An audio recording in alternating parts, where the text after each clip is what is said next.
নমস্কাৰ এই মুহূৰ্তে আহিছোঁ সময়ৰ লগতে বাৰটো কেইবাটাও প্ৰান্ত বৰ ডাঙৰ খবৰ এনে খবৰবোৰ নিতৌ চাবলৈ হ'লে আমাৰ চেনেলটো ছাবস্ক্ৰাইব কৰি ভিডিঅ'টো লাইক কৰি ভিডিঅ'টো শ্বেয়াৰ কৰি দিব আগলৈ আৰু কমেণ্টত লিখি যাব #জাষ্টিছ ফৰ জুবিন গাৰ্গ জুবিন গাৰ্গৰ ন্যায় বিচাৰিলে যদি ৰাজনীতি কৰা হয় তেনেহ'লে আমি ৰাজনীতি কৰিম এনেদৰে মন্তব্য কৰিলে ডিব্ৰুগড়ৰ জিলা সন্মিলনত কি মন্তব্য কৰিলে চাই থাকক আমাৰ প্ৰতিবেদন জুবিনৰ ন্যায় বিচাৰিলে যদি ৰাজনীতি কৰা হয় তেনে আমি ৰাজনীতি কৰিমেই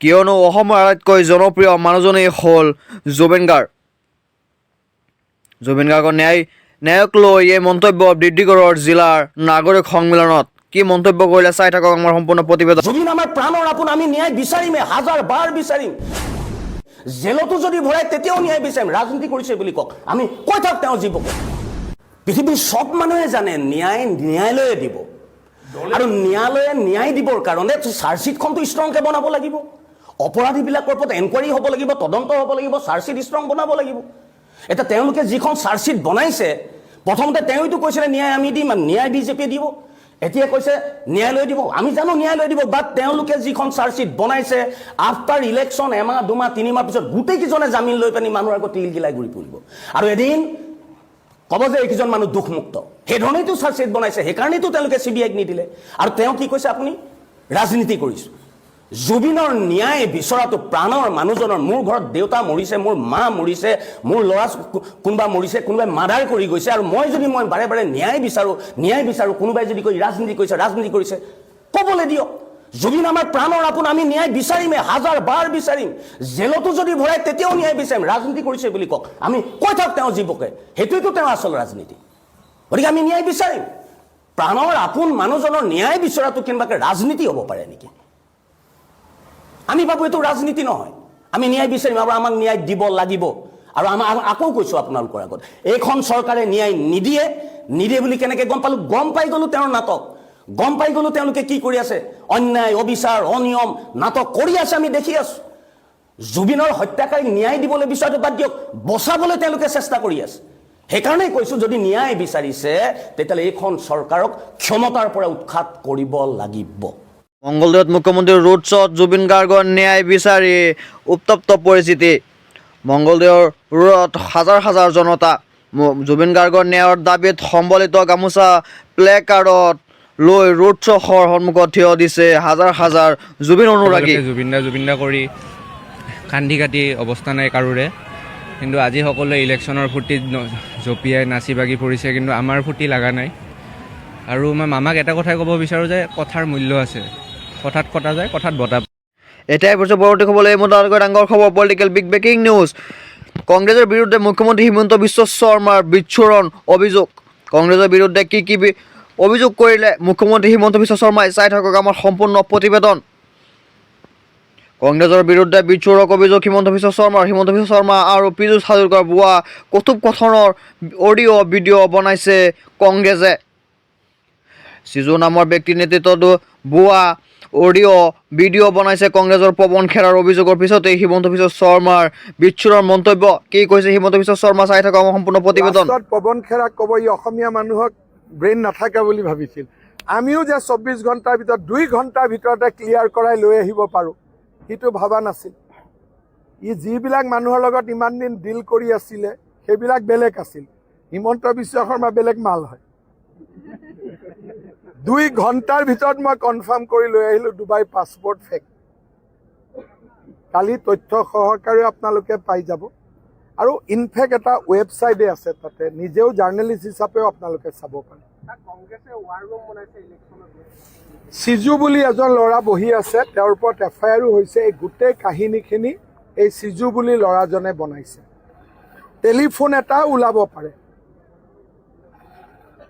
লাষ্টৰ দিনাখন পীযুষ আৰু মোৰ মাজত এটা টেলিফোনিক কনভাৰচেশ্যন এটাও তেওঁলোকে বনাব চেষ্টা কৰি আছে AIৰ জৰিয়তে কংগ্ৰেছ বহুত তলত গুচি গ'ল আমি থাকোঁতে কংগ্ৰেছ এনেকুৱা নাছিল ভাবিবই নোৱাৰি কোনোবাই আৰু ফেক পাছপৰ্ট বনাই নেকি নিজেতো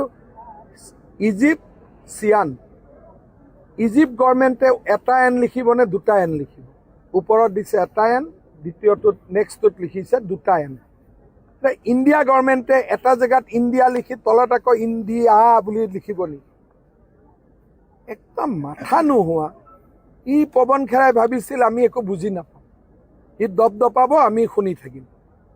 কিন্তু ইহঁতেও বুজি পোৱা নাই যে এখন অসম হয়, ইয়াতো ইহঁততকৈ স্মাৰ্ট মানুহ আছে বুলি। তো পৱন খেৰা এক গাণ্ডু आदमी है,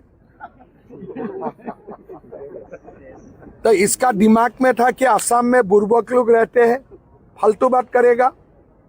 और मेरा लगता है राहुल गांधी भी साथ है, वो जल्दी जल्दी जेल जाए। পৱন খেৰাৰ বিৰুদ্ধে মুখ্যমন্ত্ৰী হিমন্ত বিশ্ব শৰ্মাৰ বিচৰাৰ মন্তব্য কি কৈছে হিমন্ত বিশ্ব শৰ্মাই? পৱন খেৰাৰ ঘৰত আইনৰ মানুহে গৈছে, আলফা যোৱা নাই এতিয়ালৈকে। পৱন খেৰাক পুলিচ নলগাই কি লগাম এতিয়া? মইতো আলফা লগোৱা নাই, পুলিচহে লগাইছো। পুলিচ লগোৱাটোতো আইনসন্মত নহয়। যদি এখন এজাহাৰ দিয়ে, আপোনাৰ মোৰ এজাহাৰ হলে পুলিচ নাযাব নেকি? কিন্তু পুলিচৰ জেগাত যদি আলফা যায় তেতিয়াহে এইটো আলোচনাৰ বিষয়। তেওঁ যদি ক'লেহেঁতেন আৰে হিমন্ত বিশ্ব নে মেৰা পিছে আলফা লগা দিয়া, NDFB লগা দিয়া, কুকি উগ্ৰবাদ লগা দিয়া, আৰে মই কাক লগাইছো? পুলিচ। পুলিচটো আইনৰ তেওঁলোক দাস নহয়, they are slave of the law. আইনৰ সিহঁতি দাস, আইনৰ মানুহে তেওঁৰ ঘৰত গৈছে, আলফাটো যোৱা নাই। আপুনি এনেকে কৈ আছে মোক যেনেকে আলফাহে তেওঁৰ ঘৰত গৈছে। চক, যিকোনো মানুহৰ ঘৰত পুলিচ গলে আইনৰ প্ৰক্ৰিয়াতে যুঁজিব সাহস কৰিছে কৰা নাই তেওঁৰ হৈ মই কি ক'ম। কিন্তু পুলিচ যোৱাটোৰ কাৰণে তেওঁ কান্দিব নোৱাৰে। FIR হলেতো পুলিচ চবৰ ঘৰতে যায়। পুলিচটো দৰমহা দি ৰাখা কিয় হয়? অপৰাধী ঘৰত যাবৰ কাৰণেতো ৰাখা হয়, নে বেলেগ কাৰণে আমি দৰমহা দিওঁ? মই মুখ্যমন্ত্ৰীৰ শপত ল'ম, নহ'লে ডুবাই পলাই যাম বুলি মুখ্যমন্ত্ৰীয়ে মন্তব্য কৰিলে এই মুহূৰ্তে। মোৰ পত্নী ব্ৰিটিছ নহয়, মুখ্যমন্ত্ৰীৰ তাৎপৰ্যপূৰ্ণ মন্তব্য মুখ্যমন্ত্ৰীৰ। অসমত 65খন আসন লৈ হওক, 100খন আসন লৈ হওক, গভৰ্ণমেণ্টটো বিজেপিৰে হ'ব। কাৰোতো অসমৰ মানুহৰ ডাউট নাই মই মুখ্যমন্ত্ৰীৰ শপত ল'ম নে ডুবাইত পলাই যাম। জীৱনত মোৰ বেয়া দিন অহা নাই নেকি?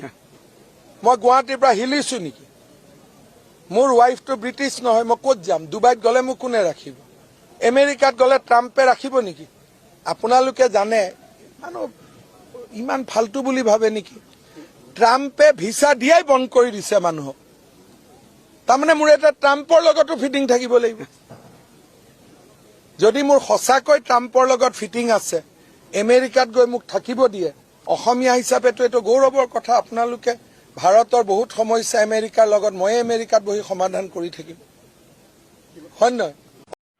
ভূপেন বৰাৰ ওচৰত ক্ষমা খুজিলে গৌৰৱ গগৈয়ে। ভূপেন বৰাৰ ওচৰত ৰাজহুৱাভাৱে ক্ষমা ভিক্ষা গৌৰৱ গগৈৰ। ময়ো তেখেতক ঘৰৰ ভিতৰত ক'লোঁ যে যদি নজনাকৈ আমাৰ কিছু সিদ্ধান্তৰ পৰা তেওঁ আঘাত পাইছে, তো তাৰ বাবে আমি তেখেতৰ পৰা আমি সৰু ভাইটি হিচাপে আমি এজন জ্যেষ্ঠ দাদাৰ পৰা আমি ক্ষমা বিচাৰিছোঁ।